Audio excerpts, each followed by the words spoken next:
Hello and welcome back to another episode of Football Talk Podcast. My name is Ozzie and I'm your host for today's show. It's been a while since I've been online to do a live episode. Thank you to everyone who's messaged me. Unfortunately, I was quite unwell, so I was unable to do any episodes for you guys, but I'm fit and healthy now and raring to go. So lots to talk about. Normally, I would do my sort of review of the Premier League, but as we've just come from a few Champions League games, I feel like it's only right that we give you my reaction of tonight's games. So we'll focus on the two British teams that took part today. So Porto and Liverpool. So it's normally like a standard fixture for Liverpool now, as we play Porto pretty much every year. Difficult stadium to get a point, but today was an emphatic win by Liverpool.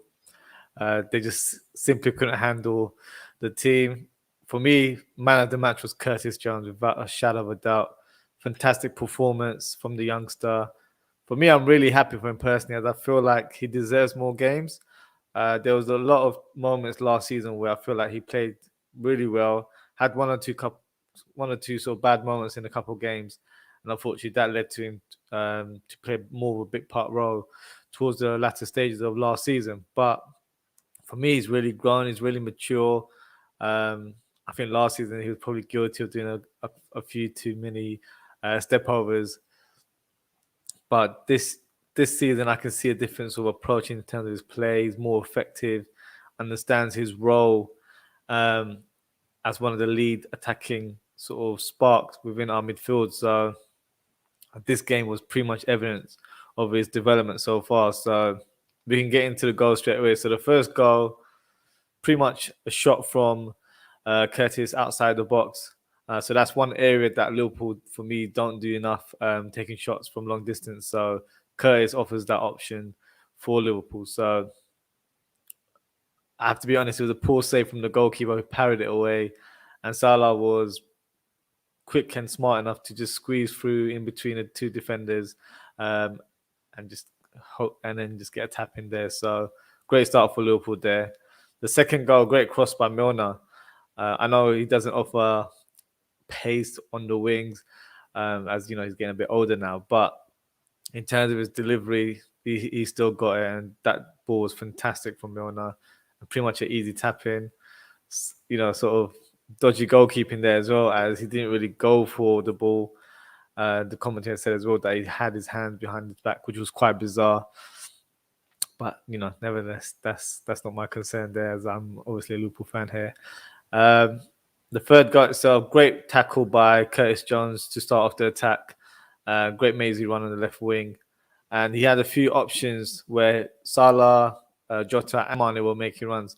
And he picked the perfect pass for Salah, who finished it with ease to give Liverpool the 3-0 lead there. So at that stage, pretty much comfortable for Liverpool. Porto were able to pull one back. Great header by Mehdi Tarimbi, who's one of their leading strikers at the club. And then the fourth goal, another assist from Curtis Jones. Curtis Jones pretty much involved in every goal, so I don't know if he's actually going to be awarded with 5 assists, but pretty much had a hand in every moment in terms of Liverpool's attacking play there. So woeful play by the goalkeeper, who literally just came out of his box and was in no man's land. And Firmino was able to score open goal from pretty much 30 yards, big distance there. I feel like he probably didn't add enough power to the shot, but it was enough there. So 4-1 there. And then the final fifth goal from Bobby Firmino again. It took a long time for this goal to be decided as they went to VAR, but he was onside. And the finish was pretty much point blank in front of the goalkeeper. So great impact from Firmino there, who came on as a sub. Obviously, there's always a little negative in every game. For me, it's Jota. Had a number of chances to score. You know, on paper, when you look at his goals and assists and all that sort of stuff, it looks good. Obviously, he scores. He has been scoring consistently. But for me, he's a frustrating player. I don't think he has enough quality to lead the Liverpool line on a game-to-game basis. I don't think he's clinical enough. And he just seems to sort of lose focus in key moments in the game. And he gets affected by sort of misplaced passes from the team. He needs to have a bit more of a sort of different mentality being a main striker, for example, similar to Salah, where Salah would have a few shots on target. If he doesn't score, he'll keep trying. The actual general play doesn't affect his performance. He can be missing for 20 minutes, but he'll pop up and be clinical in front of goal. So that's something Jota can learn from. But yeah, I feel like Jota could have got at least 2-3 goals himself in this game. Nevertheless, I can't be too fussy here. 5-1, great result for Liverpool. 2 wins out of 2. Looking comfortable right now. I've literally just seen that Suarez scored a last-minute penalty against Milan. So that's definitely helped Atletico in their claim to climb up the table in the Champions League. So the second game, I didn't actually watch it, but I did just see the Messi goal, and what a goal it was. Big statement to beat Man City 2-0 there. Does that make them favourites? I think they are pretty much the bookies' favourites due to the spending that they had during the summer, where they just signed quality players all the way around. So fantastic result for them. Man City fans, let me know what you think about the game. Was it well deserved? What are your views on the actual performance of your team? Considering that you've got an important game against my team, Liverpool, this Sunday. Where do you stand in terms of your confidence for that game? So, yeah, let me know your thoughts. But as I mentioned, important games coming up for the Premier League, so we can do our review of match week 6. So there's no better place to start but then the North London derby. Massive game for both teams. Arsenal back to winning ways in the last couple of games. And unfortunately, Spurs have lost their recent games, and it has continued their losing streak at this stage. Arsenal were fantastic. They played with such great energy and aggression. For me, in terms of their system, playing 2 DMs does actually suit sort of the collection of players that they have in the squad. So playing Xhaka and Partey as 2 defensive midfielders allows creative players like Smith Rowe, Saka, and Odegaard to just have the freedom to do what they want. They're all young players, so youth is on their side, so they've got the legs to run around, cause havoc against the opposition. So obviously having 2 defensive midfielders adds more protection to the defensive line. So I think that's a formation that will suit the Arsenal squad. Remains to be seen if Arteta plays this formation all the time. But I feel like in evidence of this game, they were fantastic, and it's something I feel like they should implement going forward. The trio I just mentioned, Odegaard, Saka, and Smith Rowe, were fantastic, and they showed a true quality throughout the game. And that first goal was evident there. Odegaard passes it to Saka, who squares it to Smith Rowe and finishes it neatly. Great start for the Gunners there. Second goal itself, great interchange between Smith Rowe and Aubameyang. So nice left foot finish by Aubameyang, who I noticed was wearing R9's Mercurial boots in silver, blue, and gold. One of my favorite boots of all time. So bit of nostalgia when I saw him scoring with those boots on. So yeah, he looks to be back in sort of firing form as well, and played with a lot more freedom as well. I think last season he was employed more on the left wing, which doesn't really suit his style at this stage of his career, as he probably wants to lead the line and try and get as many goals rather than doing the dirty work and defending as a winger. So I think he definitely had a great performance. The third goal, Kane loses the ball from an attacking position. Arsenal were able to do a counter attack. Saka on the right wing finishes it fantastically with his right foot. Great goal, another great team goal, great counter attack from Arsenal there. But Harry Kane, he's the talking point right now regarding Tottenham's awful format at this stage of the season. What's happened to him? He looks like a shadow of himself. I think it's quite evident that he didn't want to stay at the club, or was pretty much forced into doing it. I think for Levy, probably made a mistake in keeping him. If the player doesn't have the heart to play for the club anymore, he shouldn't be there. It's as simple as that. I know he had more of a business mind where he wanted to try and gain as much money as possible, but that money could have been used throughout the squad, could have given Nuno the options to actually get players that suit his style and suit his system, because at this stage, every game that he's managed, it's been pretty much trial and error. He's trying different players in different positions, different systems, and it's just not working at the moment. For me, it's a bit of a tricky one for Tottenham fans, as I feel like you're not sure what to expect from your team right now. 1 week you're playing quite defensively, the following week you're pressing, but it's not happening throughout the whole game. So a bit of inconsistency, which I guess does happen when you have a new manager in your club. But do the fans have the patience? Does the club have the patience to stick with their man? And there's already sort of alarm bells about this appointment and saying that he's on limited time right now. So let me know what you guys think. It's an interesting one. But back to the game, Spurs were actually able to get a consolation goal, which was a nice finish by Heung-min Son. Yeah, for me, fantastic win for Arsenal. Puts them back into winning ways. Obviously, season's a long time, so it's not for me to say, oh, they'll be challenging for this and all that sort of stuff. But for now, what we can say, North London is red. So until they meet again, the fans can be happy in terms of how the team performed, because it's a fantastic result. So always nice to win a derby, I guess. Next game, Brentford versus Liverpool's. What a game. Had literally everything. As a neutral, it was a spectacle.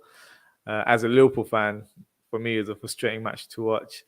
But having said that, Brentford were fantastic. They showed great determination and a never die attitude, which is quite refreshing to see from a newly promoted team. And it also shows that if a team is set up a certain way and the players have a strong mentality and they'll work hard as a team, anything's possible on the pitch. And they showed that in this fixture. And playing at Brentford is not an easy fixture. It's not easy to get points there. So it will be a tricky stadium to play at throughout the season for the other teams. But as there were so many goals, I won't go through each of the goals, but I will mention Salah getting his 100th goal in 151 appearances, the 5th fastest player in the Premier League history to achieve that milestone. Remarkable achievement considering he's not actually a number 9. He's a wide forward or winger, however you want to phrase it. Fantastic. For me, he's a Liverpool legend, full stop, and a Premier League legend now. Some people will have their opinions. Some people still call him one season wonder. God knows what's wrong with them. But you can't deny his quality. He's been doing it year in, year out. And this year, he's got a different mentality, different way of playing. He looks more hungry, more ruthless in front of goal. Every time I watch Liverpool play, I just feel like Salah will score every game. It's that sort of form he's in right now. Reminds me of his opening season when he joined Liverpool. So one down thing I would say about Salah during the game was that he had this great chance to score when it was 2-2, I believe. But he just lofted it over the top. Probably got a bit slightly complacent, or he just wanted to score a nice sort of chip over the keeper, but could have changed the outcome of the game. But we won't dwell on that too much. One of the biggest positive for me, pretty much echoed it in today's Champions League game, is the performance of Curtis Jones. Fantastic performance. He gives Liverpool a cutting edge in midfield and scored a fantastic goal. I was a bit surprised that he got substituted after that goal. I know it was sort of decided that he would have got substituted anyway. But I feel like it actually did have a sort of negative effect after he left, and Liverpool just didn't have that creative spark afterwards. So he's definitely shown his importance in the team, and I don't feel like he can be dropped at this stage. So long may his good form continue there. But in general, Liverpool were very poor defensively in terms of their shape. Defending as a team, even individually, they just looked out positioned. Simple mistakes, simple things like man marking, it just wasn't on show during this game. Even the first goal, for example, Fabinho for me should have done better in terms of clearing that ball before the left back made that contact. Other moments here as well, but yeah, for me, disappointing in terms of the defensive performance from Liverpool there. But let's speak about Brentford. Some impressive performances from Brentford. Raya made some fantastic saves, crucial saves actually that probably would have helped Liverpool win, and he did it at the right moment as well during the fixture. So, and he's been very impressive. I did watch him quite a bit in the championship last year. Solid keeper, really, really good. Doesn't have any weak areas. Good at catching the ball in set pieces. Great shot stopper. Sweeper as well. Has a good kick on him. So, fantastic goalkeeper. Aya, who's one of their new recruits from the summer, who they signed for 40 million from Celtic. Really solid. Made a last-ditch tackle. Not last-ditch, last-ditch clearance to deny Salah a goal, similar to Matip on the other end, which was like 5 minutes later on as well. So that was quite funny there. But one of the star players for me throughout that match was Ivan Toney. I thought he was fantastic. I actually didn't know that he was a Liverpool fan, which the commentator highlighted during the fixture. So, which is a nice thing to know, I guess. Klopp was seen having a chat with him after the game. Unpopular opinion, but I'm going to say it how it is. I would love to see Ivan Toney at the club. Not saying in January, but I would feel like a striker is needed at the club. So he'd be one of the candidates that I'd look into for next summer. I know he's not your Mbappe or your Haalands, but I feel like you have to look around, sort of in the Premier League as well. Who's that sort of striker that fits the mold in terms of how we play? And for me, he showed attributes of a Liverpool striker, where he had pace, strength, clinical in front of goals. He didn't score, but he's normally a clinical goal scorer. And for me, that was most impressive was his passing range. Fantastic link up between midfield and attack. Drifts in the channels as well, and offers end product. And he's done that. He had a couple of assists early on this season as well. So only question mark is that can he do it at the highest level on a consistent basis? So obviously this is his first season in the Premier League. So let's see how he ends his season in terms of numbers. But for me, that would be the type of player I'd go for. I know he's not the high profile or the marquee signing that Liverpool fans are seeking, but let's be honest, we don't have owners that will break the bank for those high caliber players. We have to look at strikers who I feel like have the potential to become better, and I do feel like he's one of those type of players. Obviously, being a Liverpool fan helps as well. So let's see how that pans out. But a win would have been great for Liverpool. We're playing Man City later on this week, but nevertheless, a point for me is the right result, and Brentford fully deserved the point and credit in terms of how they perform. So well done to Brentford there. Speaking of the champions there, Man City versus Chelsea. So the two bookies' favourites, I would say, to win the league go head to head, and it was City that were victorious and claimed the away win there. One of the standout performance for me was Grealish. He was very lively throughout the game and produced some great runs on the left wing.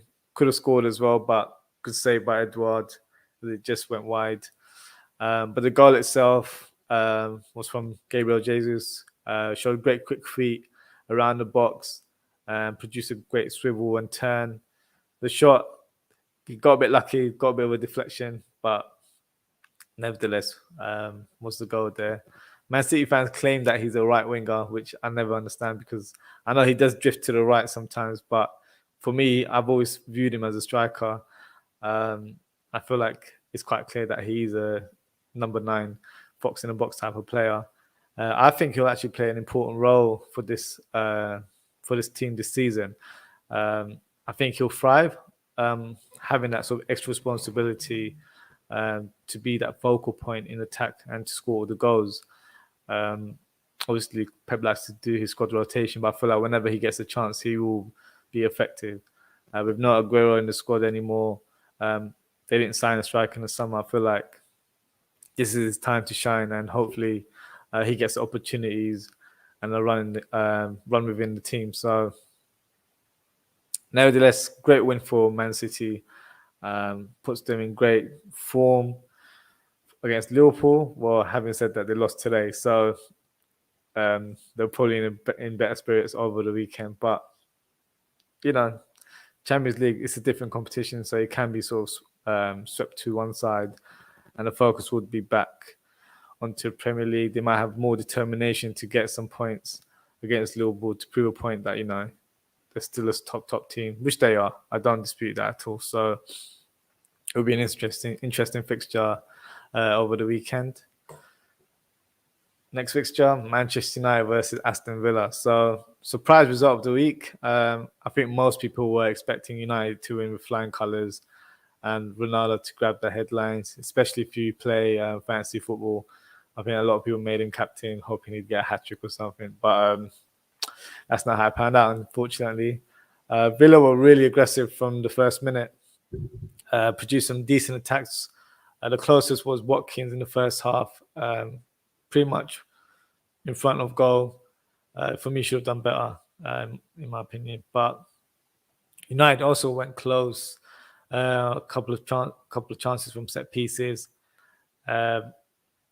Maguire had this moment where he made a last-ditch tackle on McGuinn. I feel like he was quite lucky not to get a red card. I know the foul was on the halfway line, but he was the last man. If McGuinn had gone through, he pretty much would have squared it to Watkins, who was on the other side, and it would have been a goal, or more or less a goal chance in that regard. So, I think he was quite lucky there. But the goal itself, what a powerful header by House. Great whipped in corner. The ball was slightly behind him, but he managed to generate a lot of power, and he was unstoppable, to be fair. So fantastic goal from him. United were given a lifeline towards the end of the game with a penalty. Surprisingly, Fernandes stepped up, and Ronaldo was still on the pitch. So I was quite surprised by that decision there. I think Martinez, the Aston Villa goalkeeper, was also surprised, and he was taunting Ronaldo to take the penalty, which I found hilarious at the time as well. The penalty itself, poorly executed, wrong technique in terms of how he's set up. But it's football; it happens. The irony is that Ole mentioned that a particular manager, God knows who it is, said that out publicly that United always get penalties, and since that they've not been able to get that many penalties, they get awarded a penalty in the next fixture and they miss. That's how it works out sometimes, unfortunately. Karma is one of those things there. Another thing that I noticed as well on social media that Fernandes uploaded a bizarre post where he wrote an essay of emotions about the game, and I didn't read all of it, but just talking a lot. It's not that deep. Just move on. You've got another fixture coming up. It's not in the world missing penalties. You win some, you lose some. It is what it is. But back to the game. Great performance by Villa, and for me, they fully deserve the win there. And the final game that I'll be reviewing is Leeds United versus West Ham. So Leeds went into this game with a huge injury list. So it's always going to be a difficult game. But for me, they definitely showed a good account of themselves there. Rafinha was able to open the scoreline with a great hit from the edge of the box. West Ham were able to get equaliser later on with a deflected shot from Bowen's strike. And then Hammers were actually able to get a late equaliser.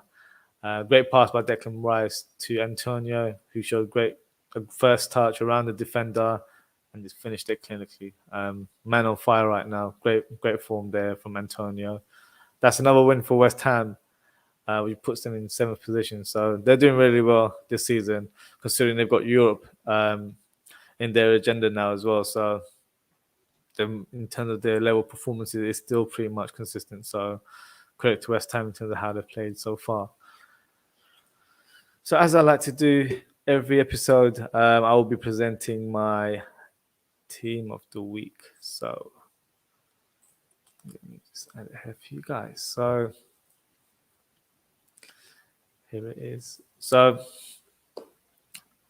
goalkeeper wasn't a difficult choice, to be fair. Pretty much Martinez and Raya as well. I think Raya had a good week, but considering he conceded 3 goals, I feel like it was only right to give it to Martinez, who was able to keep a clean sheet, made some decent saves throughout the game, and just had an overall great performance. So I feel like he fully deserves to be in the team of the week. Back 3 actually are traditional centre-backs, which I've not done in a while, but probably got lucky this week. Ayo, for me, I know he conceded 3 goals, but I was really impressed in terms of his individual performance. Very dominant display. And obviously, I mentioned that last-ditch tackle to stop Salah from scoring. So that's why I've got him in the squad there. House, dominant performance, but for me, fantastic header to get the winning goal for his team. So that's why I've got him there. Ruben Diaz, great performance. Made a crucial tackle to deny Kovacic, who was through on goal, which was an important stage of the game. So, yeah, it could have been Laporte as well. Laporte had a good game as well.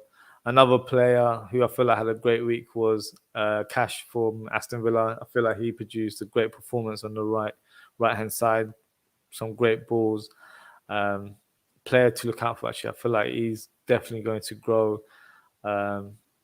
Could be one for England in the future. You never know. I feel like he's definitely got the quality there. My midfield, I know he doesn't traditionally play on the left-hand side, but I've got Ismail Assar. Another great week for him. Scored an equaliser for his team, which was important to get the point. Doucouré, really impressive so far this season. Playing with more freedom, pretty much more box-to-box. I feel like under Ancelotti, he was playing more of the defensive mid. So it kind of limited his way of playing, but manages to grab the goal for his team. Nice assist from Demarai Gray, who's been really impressive for Everton as well. Smith Rowe, one of the star performers in the North London derby, a goal and an assist there, so has to be in the team of the week. Saka, very impressive, and for me, I label him as a captain, but he's a star player of the week, causing havoc on the right wing throughout the game, and he was on the score sheet as well. So I think he fully deserves to be the star man. My 3 strikers. So I've got Jesus, match winner, and I feel like he's been in great, rich vein of form for City as well, so deserves to be there.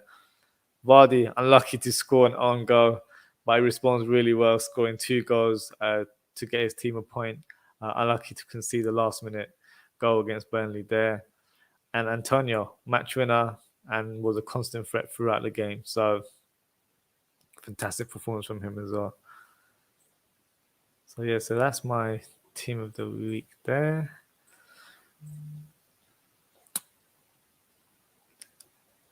So back to FPL, which I mentioned briefly earlier on. What did I get? Let me just have a look at my performance.